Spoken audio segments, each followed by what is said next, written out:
മഹോന്നതനെ മഹോന്നതനെ വേഗം കാണാൻ പ്രേമകാന്തനെ കാണാൻ കഷ്ടതയേറെ സഹിച്ചവരും കല്ലേറടിയിടി കൊണ്ടു മരിച്ചവരന്ന് മഷിഹായോടു വാഴുമ നാട്ടിൽ കഷ്ടതയേറെ സഹിച്ചവരും കല്ലേറടിയിടി കൊണ്ടു മരിച്ചവരന്ന് മഷിഹായോടു വാഴുമ നാട്ടിൽ യേശു മഹോന്നതനെ മഹോന്നതനെ വേഗം കാൺമാൻ പ്രേമകാന്തനെ കാൺമാൻ യേശു മഹോന്നതനെ മഹോന്നതനെ വേഗം കാൺമാൻ പ്രേമകാന്തനെ കാൺമാൻ. നമുക്കെല്ലാവർക്കും എഴുന്നേറ്റ് നിന്ന് 76-ാമത്തെ സങ്കീർത്തനം വായിച്ച് കർത്താവിന്റെ പാദമെടുത്ത് വായിക്കാം. 76-ാമത്തെ സങ്കീർത്തനം. സങ്കീർത്തനം 76.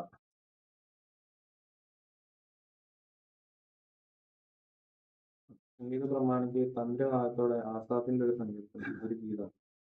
ദൈവം യഹൂദയിൽ പ്രസിദ്ധനാകുന്നു. ദൈവം യഹൂദയിൽ പ്രസിദ്ധനാകുന്നു. അവന്റെ നാമം ഇസ്രായേലിൽ വലിയതാകുന്നു. അവന്റെ നാമം ഇസ്രായേലിൽ വലിയതാകുന്നു. അവന്റെ കൂടാരം ശാലേമിലും. അവന്റെ കൂടാരം ശാലേമിലും. അവന്റെ വാസസ്ഥലം സിയോനിലും ഇരിക്കുന്നു. അവന്റെ വാസസ്ഥലം സിയോനിലും ഇരിക്കുന്നു. അവിടെ വെച്ച് അവൻ വില്ലിന്റെ മിന്നുന്ന അമ്പുകളും. അവിടെ വെച്ച് അവൻ വില്ലിന്റെ മിന്നുന്ന അമ്പുകളും പരിചയം വാളും യുദ്ധവും തകർത്തു കളഞ്ഞു. ശാശ്വത പർവ്വതങ്ങളെക്കാൾ നീ തേജസ്സും മഹിമയുള്ളവനാകുന്നു. ശാശ്വത പർവ്വതങ്ങളെക്കാൾ നീ തേജസ്സും മഹിമയുള്ളവനാകുന്നു. ധൈര്യശാലികളെ കൊള്ളയിട്ടു അവർ നിദ്ര പ്രാപിച്ചു. പരാക്രമശാലികൾക്കാർക്കും കൈക്കരുത്തില്ലാതെ പോയി. യാക്കോബിന്റെ ദൈവമേ, നിന്റെ ശാസനയാൽ തേരും കുതിരയും ഗാഠനിദ്രയിൽ വീണു. നിന്റെ ശാസനയാൽ തേരും കുതിരയും ഗാഠനിദ്രയിൽ വീണു. നീ ഭയങ്കരനാകുന്നു. നീ ഒന്ന് കോപിച്ചാൽ തിരുമുമ്പാകെ നിൽക്കാവുന്നവനാര്? സ്വർഗത്തിൽ നിന്ന് നീ വിധി കൽപ്പിച്ചു. ഭൂമിയിലെ സാധുക്കളെയൊക്കെ രക്ഷിപ്പാൻ ദൈവം ന്യായവിസ്താരത്തിന് എഴുന്നേറ്റപ്പോൾ ഭൂമി ഭയപ്പെട്ട് അമർന്നിരുന്നു. മനുഷ്യന്റെ ക്രോധം നിന്നെ സ്തുതിക്കും നിശ്ചയം. ക്രോധശിഷ്ടത്തെ നീ അരക്കി കെട്ടിക്കൊള്ളും. നിന്നെ ഞങ്ങളുടെ ദൈവമായ യഹോവയ്ക്ക് നേരുകയും നിവർത്തിക്കുകയും ചെയ്യുകയും അവന്റെ ചുറ്റുമുള്ള എല്ലാവരും ഭയങ്കരനായവന് കാഴ്ച കൊണ്ടുവരട്ടെ. അവൻ പ്രഭുക്കന്മാരെ പ്രാണനെ ഛേദിച്ചു കളയും. ഭൂമിയിലെ രാജാക്കന്മാർക്ക് അവൻ ഭയങ്കരനാവും. പരിശുദ്ധനായ ദൈവമേ, സ്വർഗസ്ഥ പിതാവേ, നല്ല സമയത്തിനായി ഞങ്ങൾ കർത്താവിനെ സ്തുതിക്കുന്നു. കൃപയാൽ ഞങ്ങളെ ഈ സമയം വരെ നടത്തിയ ദൈവം, ഇന്ന് ഈ ആഴ്ചവട്ടത്തിന് 1-ാമത്തെ ദിവസം ആരാധനയ്ക്കായി കൂട്ടിവരുത്തിയ ദൈവമായിക്കൊണ്ട് കർത്താവിനെ സ്തുതിക്കുന്നു. ഞങ്ങൾക്ക് വേണ്ട ആത്മീയവും ഭൗതികമായുള്ള എല്ലാ നന്മകളും ഇന്നുവരെ നൽകി തന്ന കർത്താവ്, നീ ആരാധനയിൽ കർത്താവ് പ്രസാദിച്ച് ഞങ്ങളുടെ പ്രാണന് പുഷ്ടി വരുത്തി ഞങ്ങളെ കർത്താവിന്റെ കൃപയിൽ ജയോത്സവം എഴുന്നേൽക്കുന്നതിന് വേണ്ടി പ്രാർത്ഥിക്കുന്നു. കർത്താവ് ജനത്തിനായി സ്തോത്രം. എല്ലാവരെയും ഒരുക്കി താഴ്ന്ന് അനുഗ്രഹിക്കാൻ ഞങ്ങൾക്ക് വേണ്ട ഒക്കെ നന്മ കർത്താവ് സ്വർഗത്തിൽ കൽപ്പിച്ചു തരുമാറാകണം. നമ്മൾ തുറക്കാകട്ടെ. യേശുവിന്റെ നാമത്തിൽ തന്നെ കർത്താവായ യേശു ക്രിസ്തുവിന്റെ അതിപരിശുദ്ധ നാമത്തിന് മഹത്വം ഉണ്ടാകുമാറാകട്ടെ. ഇന്ന് ഈ ആരാധനയിൽ സംബന്ധിക്കുന്ന എല്ലാവർക്കും കർത്താവിന്റെ തിരുനാമത്തിൽ സ്നേഹവന്ദനത്തെ അറിയിക്കുകയാണ്. കർത്താവ് ഒരാഴ്ചവട്ടവും കൂടി നമ്മുടെ ജീവിതത്തിൽ പിന്നിടുവാൻ നമുക്ക് അവസരം തന്നു. എത്രയോ പരിചയമുള്ളവരും എത്ര നമ്മൾ ഒരിക്കലും നമ്മൾ ഓർമ്മയിൽ നിന്ന് മാറിപ്പോകാത്തവരുമായ പലരുടെയും ജീവിതം ഈ ദിവസങ്ങളിൽ ഭൂമിയിൽ നിന്ന് വേർപെട്ട് മാഞ്ഞുപോയി. എത്രയോ പേർ നമ്മളൊരു കണക്ക് പ്രകാരം കേട്ടിട്ടുണ്ട്, ഒരു മിനിറ്റിൽ 100 മനുഷ്യരോളം മരിക്കുന്നുണ്ട് എന്നുള്ളത് ലോകത്തിന്റെ മനുഷ്യവംശത്തിന്റെ കണക്കാണ്. ഇതെല്ലാം എങ്ങോട്ട് പോകുന്നു എന്നുള്ള ചോദ്യത്തിന് ഈ പോയവരൊക്കെ എങ്ങോട്ട് പോകുന്നു? കഴിഞ്ഞ ദിവസം ഞാനും ഒരു ശവടക്ക ശുശ്രൂഷയ്ക്ക് പോകാനിടയായിട്ടുണ്ട്. ഇതൊക്കെ എങ്ങോട്ട് പോകുന്നു എന്നുള്ള ചോദ്യത്തിന് കുളത്തിൽ കിടക്കുന്ന മീൻ ചത്തു കഴിഞ്ഞാൽ ആ മീനിന്റെ ആ ശരീരം എങ്ങോട്ട് പോകുന്നു? ആ വെള്ളത്തിലേക്ക് ലയിച്ചു പോകും. അത് അടിയിലേക്ക് മണ്ണിലേക്ക് ചേരും. ആ കുളത്തിൽ അത് കിടക്കുന്നതുകൊണ്ട് ആ കുളത്തിലേക്ക് ചേരും. ഇതുപോലെ മനുഷ്യവംശം എവിടെ കിടക്കുന്നു എന്ന് ചോദിച്ചു കഴിഞ്ഞാൽ, മനുഷ്യവംശം എങ്ങോട്ട് പോകുന്നു എന്ന് ചോദിച്ചു കഴിഞ്ഞാൽ, അവര് പൊടിയിൽ നിന്ന് എടുക്കപ്പെട്ടിട്ടുള്ളവരാണ്. ലോകത്തിന്റെ ആത്മാവിനാൽ ജീവൻ പ്രാപിച്ചിട്ടുള്ളവരുമാണ്. രണ്ട് കാര്യങ്ങൾ അവിടെ പ്രത്യേകിച്ചുണ്ട്. പക്ഷേ നീ പൊടിയാവും, നിന്നെ പൊടിയിൽ നിന്ന് എടുത്തിരിക്കുന്നു, നീ പൊടിയിലേക്ക് തിരികെ ചേരും. പൊടിയിൽ നിന്നാണ് എടുത്തിരിക്കുന്നത്. പൊടി അങ്ങോട്ട് തന്നെ തിരിച്ചു ചേരും. നിന്റെ ജീവാത്മാവ് അങ്ങോട്ട് പോകും. നിനക്ക് ജീവൻ തന്ന ആത്മാവ് അങ്ങോട്ട് പോകും. അത് തിരിച്ച് തന്നവങ്കിലേക്കും പോകും. നീ അങ്ങോട്ട് പോകും. അത് ഈ ശരീരം കൊണ്ട് എന്ത് പ്രവർത്തിച്ചിട്ടുണ്ടോ, എന്ത് അനുഭവിച്ചിട്ടുണ്ടോ, ആ നിലയിലേക്ക് അത് പോകും.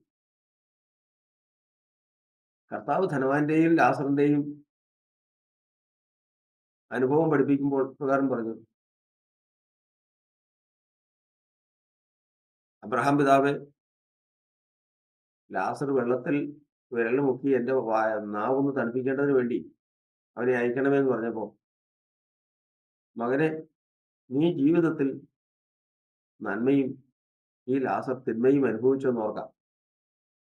അവ തെറ്റ് ചെയ്തതിനെ കുറിച്ചല്ല അവിടെ എടുത്തു പറയുന്നു. പിന്നെ ഇതിനെ കുറിച്ചാണ്, അനുഭവിച്ചതിനെ കുറിച്ചാണ്. ലാസർ തിന്മ അല്ലെങ്കിൽ നന്മ ചെയ്തെന്നല്ല, തിന്മ അനുഭവിച്ചെന്നാണ്. അബ്രഹാം പിതാവ് നന്മ ചെയ്തില്ലെന്നല്ല, നന്മ അനുഭവിച്ചു എന്നാണ് ആരോപണം. അപ്പോ ഈ ലോകത്തിൽ ഞാൻ ആർക്കും ഉപദ്രവം ചെയ്യുന്നില്ല, ഞാൻ ആരോടും ഒരു ദ്രോഹം ചെയ്യുന്നില്ല, എനിക്ക് കിട്ടിയതുകൊണ്ട് ഞാൻ ജീവിക്കുന്നു എന്ന് പറഞ്ഞാലും അവിടെയും നമുക്ക് ദൈവത്തിന് മുമ്പാകെ നീതീകരണമാവില്ല. നമ്മൾ സമൂഹ ജീവികളാണ്. നമ്മൾ ചെയ്യേണ്ടത് ചെയ്തേ പറ്റും. സമൂഹത്തോട് നമുക്ക് ഉത്തരവാദിത്വമുണ്ട്. മാതാപിതാക്കളോട് ഉത്തരവാദിത്വമുണ്ട്. ചാർച്ചക്കാരോട് ഉത്തരവാദിത്വമുണ്ട്. സ്വന്തം പ്രാണനോട് ഉത്തരവാദിത്വമുണ്ട്. ഈ സകല ലോകത്തോടും നമുക്ക് ഉത്തരവാദിത്വങ്ങളുണ്ട്.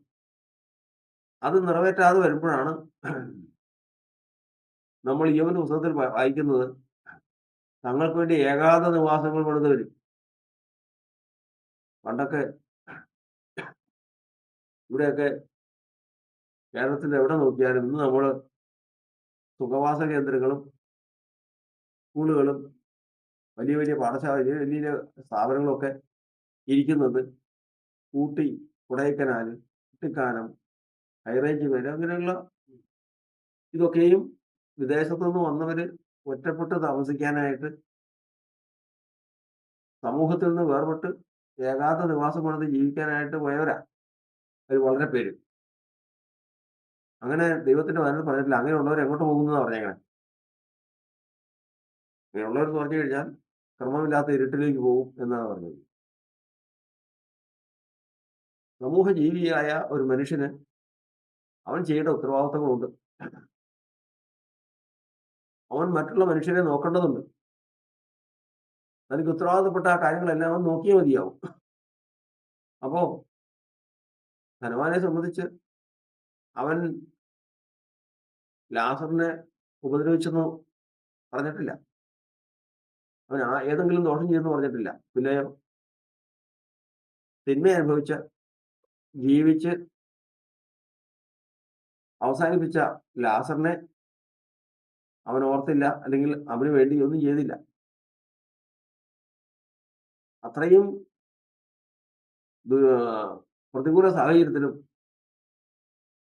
ഈ ധനവാൻ നന്മ അനുഭവിച്ച് സന്തോഷിച്ചു എന്നുള്ളതാണ്. ഈ കാലഘട്ടത്തിലും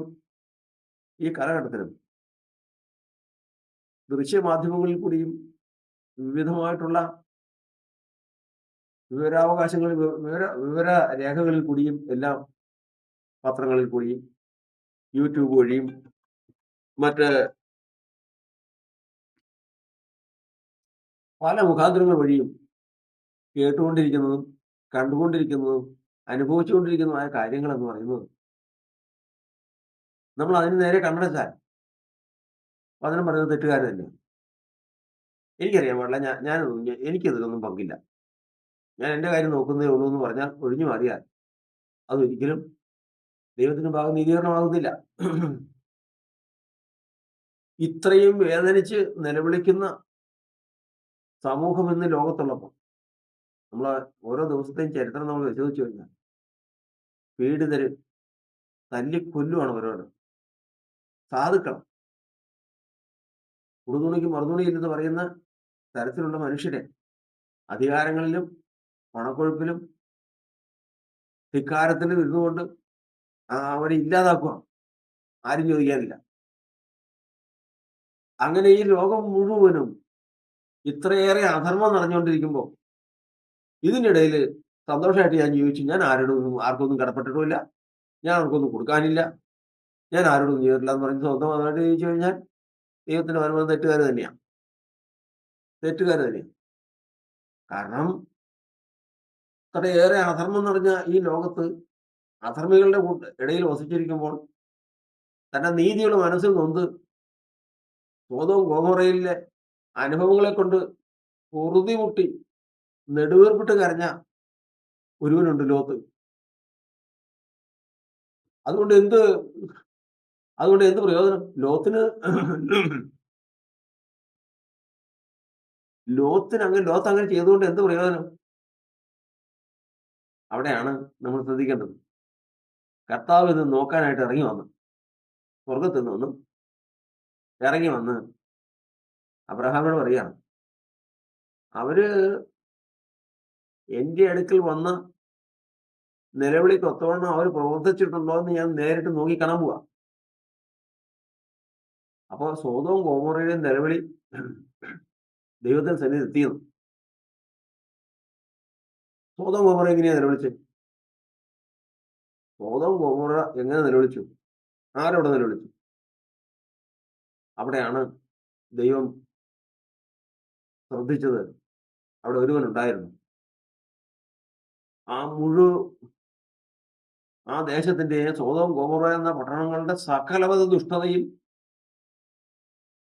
അനുഭവിച്ചത് ആരെന്ന് ചോദിക്കുമ്പോൾ നമുക്ക് പറയാനുള്ളത് അവിടുത്തെ സാധുക്കളാ, പാവപ്പെട്ട മനുഷ്യരാ, കുഞ്ഞുങ്ങളാ, സ്ത്രീകളാ, പണമില്ലാത്തവരാ, ദരിദ്രരാ. അങ്ങനെയൊന്നുമല്ല, അവരൊന്നും അല്ല അനുഭവിച്ചത്. ആ പട്ടണത്തിൽ നടന്ന സകല ദുഷ്ടതയും അനുഭവിച്ചത് ലോത്തിന്റെ ഹൃദയമാണ്. ലോത്ത് ഒരുവനം. അവിടെയാണ് കർത്താവായ യേശു ക്രിസ്തു ഈ മുഴുവൻ ലോകത്തിന്റെയും അധർമ്മം, അകൃത്യം അവൻ ഏറ്റെടുത്തു എന്ന് പറയുമ്പോൾ അവൻ എന്ത് അനുഭവിച്ചു എന്നറിയണമെങ്കിൽ, യേശു എന്ത് അനുഭവിച്ചെന്നറിയെങ്കിൽ, അത് ഭാഗികമായിട്ടെങ്കിലും അറിയണമെങ്കിൽ അത് അതുപോലെയുള്ള ജീവിതം അനുഭവിക്കുന്നവർക്ക് അറിയാൻ പറ്റും. ഒരനീതി, ഒരക്രമം, ഒരു കുഞ്ഞ് അത് ദുഷ്ടനാൽ പീഡിപ്പിക്കപ്പെട്ട് ഇല്ലാതെ പോയത് കണ്ടാൽ ആ കുഞ്ഞ് അനുഭവിച്ചതിനേക്കാൾ വേദന അനുഭവിക്കുന്ന മനുഷ്യരുണ്ട്. അത്രമാത്രം ലോകത്തിന്റെ വേദന ഏറ്റെടുക്കുന്ന ചില ജീവിതങ്ങളിലും ഉണ്ട്.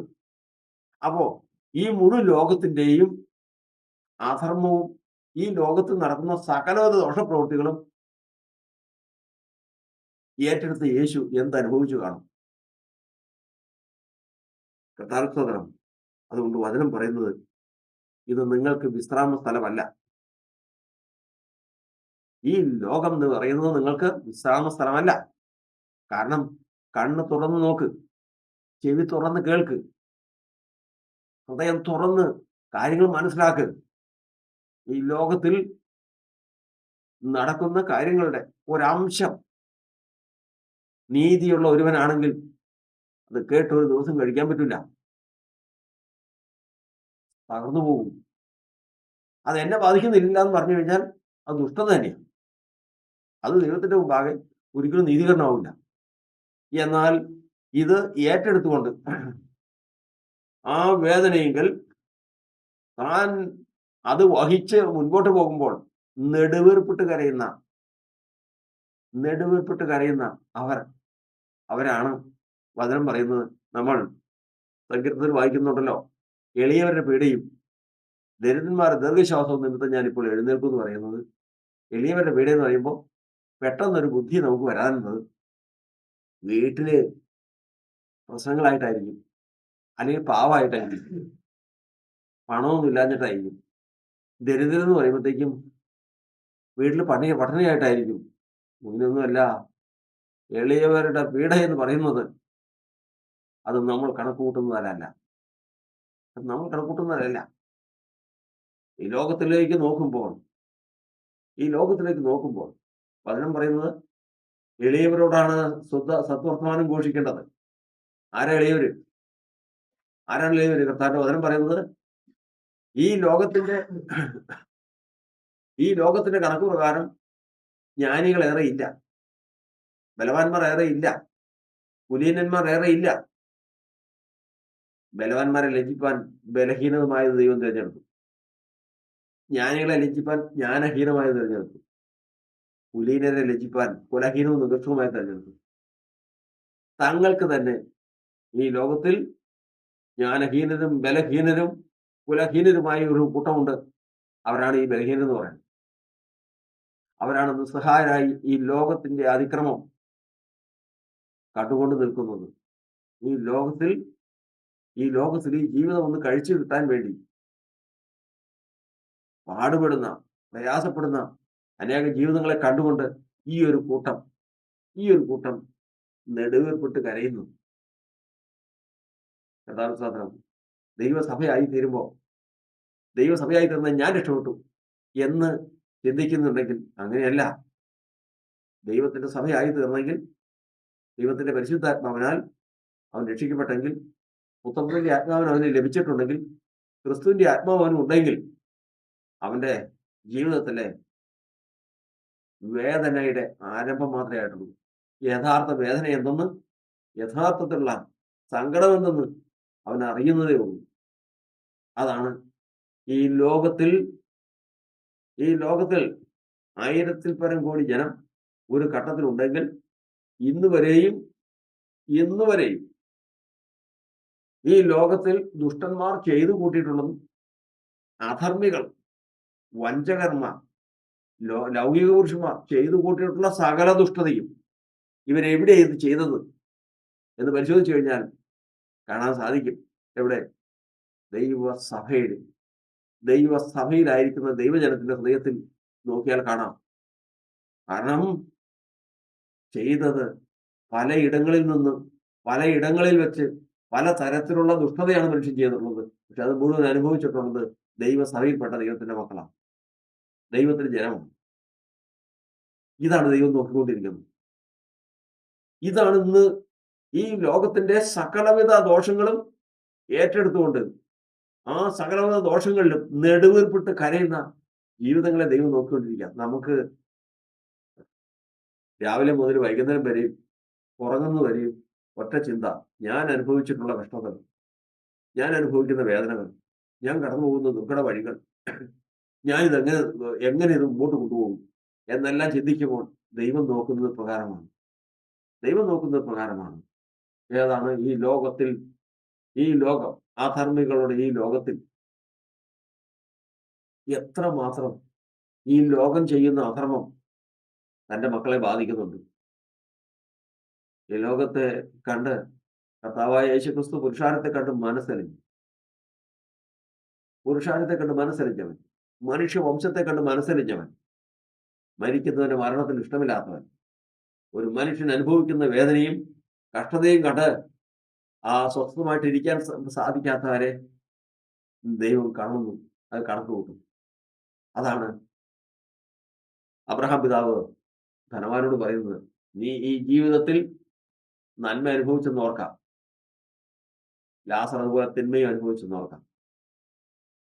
നീ അനുഭവിച്ച നന്മയുണ്ടല്ലോ, നീ ഈ ലോകത്തിലേക്ക് കണ്ണു തുറന്ന് നോക്കിയിരുന്നെങ്കിൽ, ലാസർ അനുഭവിച്ച വേദന എന്തെന്ന് നീ മനസ്സിലാക്കിയിരുന്നെങ്കിൽ, ഈ ലോകത്തിലെ അധർമ്മികളുടെ ഈ ലോകത്തിൽ എന്ത് നടക്കുന്നുവെന്ന് നീ ശ്രദ്ധയോടെ നീ ഗ്രഹിച്ചിരുന്നെങ്കിൽ, നീ ജീവിതത്തിൽ സ്വസ്ഥത നിനക്കുണ്ടാകുമായിരുന്നില്ല. ആ നന്മ നീ അനുഭവിച്ചെന്ന് പറഞ്ഞ നന്മ നീ അനുഭവിക്കുമായിരുന്നില്ല. പക്ഷെ നീ അനുഭവിച്ചത് നിനക്ക് സുഖമാണ്. നിനക്കൊരു പ്രശ്നം ഉണ്ടായിരുന്നില്ല. ഇതെല്ലാം ഇതിന്റെയൊക്കെയും മധ്യത്തിൽ ഈ പ്രശ്നങ്ങളുടെ ഈ ദുഷ്ടതകളുടെ എല്ലാം ലോകത്തിന്റെ മധ്യത്തിൽ സമ്പന്നമായിട്ട് സുഖമായിട്ട് ആഘോഷിച്ച് നീ ജീവിച്ചു. സാധാരണ ഒരു മനുഷ്യന് കഴിയില്ല. ഓറുകളെ, ഇന്ന് നമുക്ക് നേരെയുള്ള ചോദ്യം ഇതാണ്. ഇന്നും നമുക്ക് സ്വസ്ഥമായിട്ട് ആശ്വസിച്ച് കർത്താവിന്റെ സന്നിധിയിൽ നമുക്കായിരിക്കാൻ കഴിയുന്നുണ്ടോ? കർത്താവ് പരിശോധിക്കുമ്പോൾ ലോകത്തിൽ അങ്ങനെ ധാരാളം വിഷയങ്ങളുണ്ട്, അത് എന്നെ ബാധിക്കുന്നില്ല എന്നുള്ളതാണെങ്കിൽ അതൊരിക്കലും ദൈവം പ്രസാദിക്കുന്നതല്ല. നമ്മൾ കാണേണ്ട കാര്യങ്ങളുണ്ട്, കേൾക്കേണ്ടതുണ്ട്, ഗ്രഹിക്കേണ്ടതുണ്ട്, പ്രതിപ്രവർത്തനം ചെയ്യേണ്ടതുണ്ട്. അത് ഓരോന്നും ദൈവം നോക്കിക്കൊണ്ടിരിക്കുന്നു. സാധിക്കുന്നില്ല, ഒന്നും ചെയ്യാൻ സാധിക്കുന്നില്ല. അതിനാണ് കർത്താവ് പറയുന്നത്, നെടുവീർപ്പിട്ട് കരയുന്ന എന്റെ ദാസന്മാരുടെ നെറ്റിമേൽ മുദ്രയിട്ട് കൊടുക്കാം. എളിയവരുടെ പീഡയും ദരിദ്രന്മാർ ദീർഘശ്വാസം നിമിത്തം ദൈവം എഴുന്നേൽക്കും. ആ സമയത്ത് രക്ഷയ്ക്കായി കാക്ഷിക്കുന്ന ദൈവം അതിലാക്കും. കർത്താവിന്റെ ആത്മാവ് നമ്മെ സഹായിക്കുമാറാകട്ടെ. നാം ഇന്ന് ദൈവത്തിന് മുമ്പാകെ ആരാധനയ്ക്കായിട്ട് കടന്നു വന്നിരിക്കുകയാണ്. കർത്താവിന്റെ സ്തോത്രം. നമ്മൾ പ്രാരംഭമായിട്ട് നമ്മൾ പഠിച്ചല്ലോ, ലോകത്തിൽ ജനിച്ച് ജീവിച്ച് മരിച്ച അനേകർ അവരുടെ ശരീരം മണ്ണിനോടും ചേർന്നു ആത്മാവ് ജീവിപ്പിക്കുന്ന ദൈവത്തിലേക്കും പോയി. തങ്ങളുടെ ജീവിതത്തിലെ അനുഭവം, തങ്ങൾ എന്ത് ചെയ്തു അതനുസരിച്ച് അതിന്റെ അനുഭവം പ്രാപിക്കാൻ അവരും പോയി. എന്നാൽ ഇന്ന് കർത്താവിന്റെ കൃപയാൽ ഈ ആഴ്ചവട്ടത്തിന്റെ 1-ാമത്തെ ദിവസവും ആത്മീയമായ മണ്ഡലത്തിൽ ആയിരിക്കാൻ, ആത്മീയ ലോകത്തായിരിക്കാൻ, വിശ്വാസത്തിൽ ആയിരിക്കാൻ, ദൈവസഭയിൽ ആയിരിക്കാൻ, ആരാധനയ്ക്കായിട്ട് കൂട്ടുവരുത്തപ്പെടുവാൻ കർത്താവ് നമുക്ക് കൃപ നൽകി. നമ്മൾ അപ്രകാരം ഇവിടെ ആയിരിക്കുന്നു. നമ്മൾ തിരുമുഖത്തേക്ക് നോക്കുകയാണ്. നമ്മൾ ഇന്ന് കർത്താവിൽ നിന്ന് വലിയവ പ്രതീക്ഷിക്കുകയാണ്. നമുക്ക് വേണ്ട വിടുതൽ കർത്താവ് തരട്ടെ. നാം കേട്ടത് ഓർത്തുകൊള്ളണം. നാം കാണേണ്ടവയുണ്ട്, കേൾക്കേണ്ടവയുണ്ട്. അതിന് പ്രകാരം സ്വന്തം ഗതിയെക്കുറിച്ച് ആവലാതി പറയുന്നവരെന്ന് മനസ്സിലുള്ളതുപോലെ എനിക്ക് എത്രയേറെ വിഷയങ്ങളുണ്ടെങ്കിൽ അത് നിൽക്കട്ടെ. എന്റെ വിഷയം ഞാൻ ദൈവത്തെ ഏൽപ്പിച്ചിട്ടുള്ളതാണ്. അത് ദൈവം തക്ക സമയത്ത് പ്രവർത്തിക്കും. ദൈവം അത് പ്രവർത്തിക്കും. എന്നാൽ ഈ ലോകത്തിൽ ഞാൻ ചെയ്യേണ്ടതുണ്ട് എന്ത്? എന്റെ ഉത്തരവാദിത്വം എന്ത്? അത് മനസ്സിലാക്കി ദൈവവുമായിട്ടുള്ള ബന്ധത്തിൽ യേശുവിന്റെ സാക്ഷികളായി നാം ഏത് തുറയിലായിരുന്നാലും, ഏത് സ്ഥാനത്തായിരുന്നാലും, ഏത് നിലകളിലായിരുന്നാലും പ്രകാശിപ്പാൻ ദൈവത്തിന്റെ പരിശുദ്ധാത്മാവ് നമ്മെ സഹായിക്കുവാനാണ്. ഇന്ന് നമ്മൾ വായിച്ച സങ്കീർത്തനം 76-ാം സങ്കീർത്തനം, അതിന്റെ 1-ാം വാക്യത്തിൽ തന്നെ എഴുതിയിരിക്കുന്നത്, ദൈവം യഹൂദയിൽ പ്രസിദ്ധനാകുന്നു, അവന്റെ നാമം ഇസ്രായേലിൽ വലിയതാണ്. ദൈവം യഹൂദയിൽ പ്രസിദ്ധനാകും എന്ന് പറഞ്ഞു കഴിഞ്ഞാൽ, ഇസ്രായേൽ ഒരു കാലഘട്ടം ദാവീദിന്റെ കാലം കഴിഞ്ഞതിന് ശേഷം ശലോമോന്റെ കാലവും കൂടി ഒരു ജാതിയായിട്ട് നിന്നു. അത് കഴിഞ്ഞ ശേഷം അത് രണ്ടായിട്ടൊക്കെ പിരിക്കും. ഒന്ന് യഹൂദയെന്നും ഒന്ന് ഇസ്രായേൽ എന്നും രണ്ടായിട്ടൊക്കെ പിരിഞ്ഞു. ഇസ്രായേൽ ആരാധനയിൽ വഷളായി പോയി. അതിന്റെ തലസ്ഥാനം ശബരിയായി.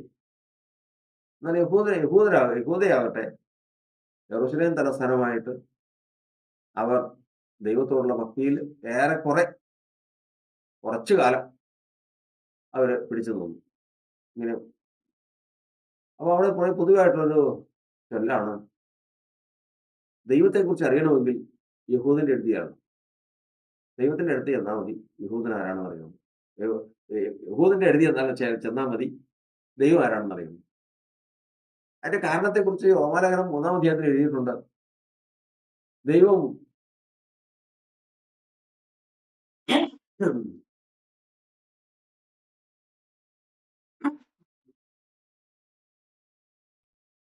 തന്റെ വചനത്തെ ഫലമേൽപ്പിച്ചിരിക്കുന്നത് യഹൂദനെയാണ്. ഇതുപോലെ തന്നെ ഈ പുതിയ നിയമ കാലഘട്ടത്തിലും ലോകത്തിൽ വിശ്വാസവും ഭക്തിയും സഭയും പ്രവർത്തനങ്ങളും എല്ലാം അനവധി ഉണ്ടെങ്കിലും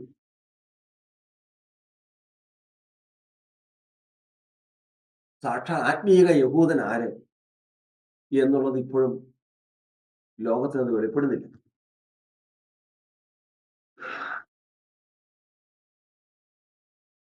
ആരാണ് ആത്മീയ യഹൂദൻ? അതിന് വചനം പറയുന്നത് പ്രകാരം യഹൂദയിൽ ദൈവം പ്രസിദ്ധനാണ്. ദൈവത്തെക്കുറിച്ച് യഥാർത്ഥത്തിൽ അറിയുവാൻ കഴിയുന്നതും പറയുവാൻ കഴിയുന്നതും പ്രാപിപ്പാൻ കഴിയുന്നതും യഹൂദനെ ഉള്ളൂ. അവരാണ് യഹൂദൻ.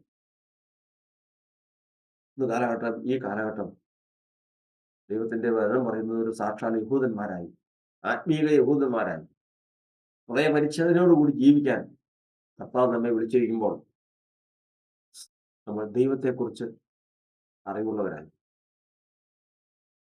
നമ്മൾ ദൈവത്തെക്കുറിച്ചുള്ള അറിവിൽ വർദ്ധിച്ചു വരുന്നവരായി തീരുവാൻ കർത്താവിന്റെ ആത്മാവ് നമ്മെ സഹായിക്കട്ടെ. എന്താണ് ദൈവത്തെക്കുറിച്ചുള്ള അറിവിന്റെ ലക്ഷണം? ഒന്നാമത്തെ കാര്യം, ദൈവത്തെക്കുറിച്ചുള്ള പരിജ്ഞാനത്തിന്റെ, ക്രിസ്തുവിനെ കുറിച്ചുള്ള പരിജ്ഞാനത്തിന്റെ ശ്രേഷ്ഠത നിമിത്തം ഞാൻ ലോകത്തെ ചവറുന്നെന്നും ലോകത്തെ ഗണ്യമാക്കുന്നില്ല. രണ്ടാമത്തത്,